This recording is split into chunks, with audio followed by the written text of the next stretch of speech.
ছিল মুক্তি, যারা রাসূল পরিবারকে গোলাগালি কারবালার প্রান্তরে হত্যা করে, হুসাইন রাদিয়াল্লাহু আনহুর গোলাগালি হত্যা করে যারা আসরের নামাজ আদায় করেছিল। আমরা চাচ্ছি আমাদের এই দেশে সর্বসাধারণ বাস করবে, সর্বধর্মের লোক বাস করবে।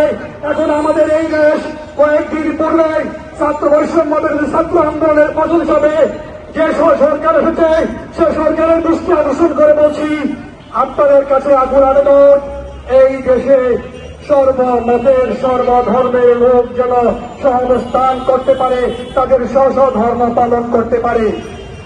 আমরা খবর পেয়েছি দেওয়ানবাগ দরবার শরীফের মদনপুরে বাবে জান্নাত দেওয়ানবাগ দরবার শরীফ আগুন দিয়ে জ্বালিয়ে দেওয়া হয়েছে।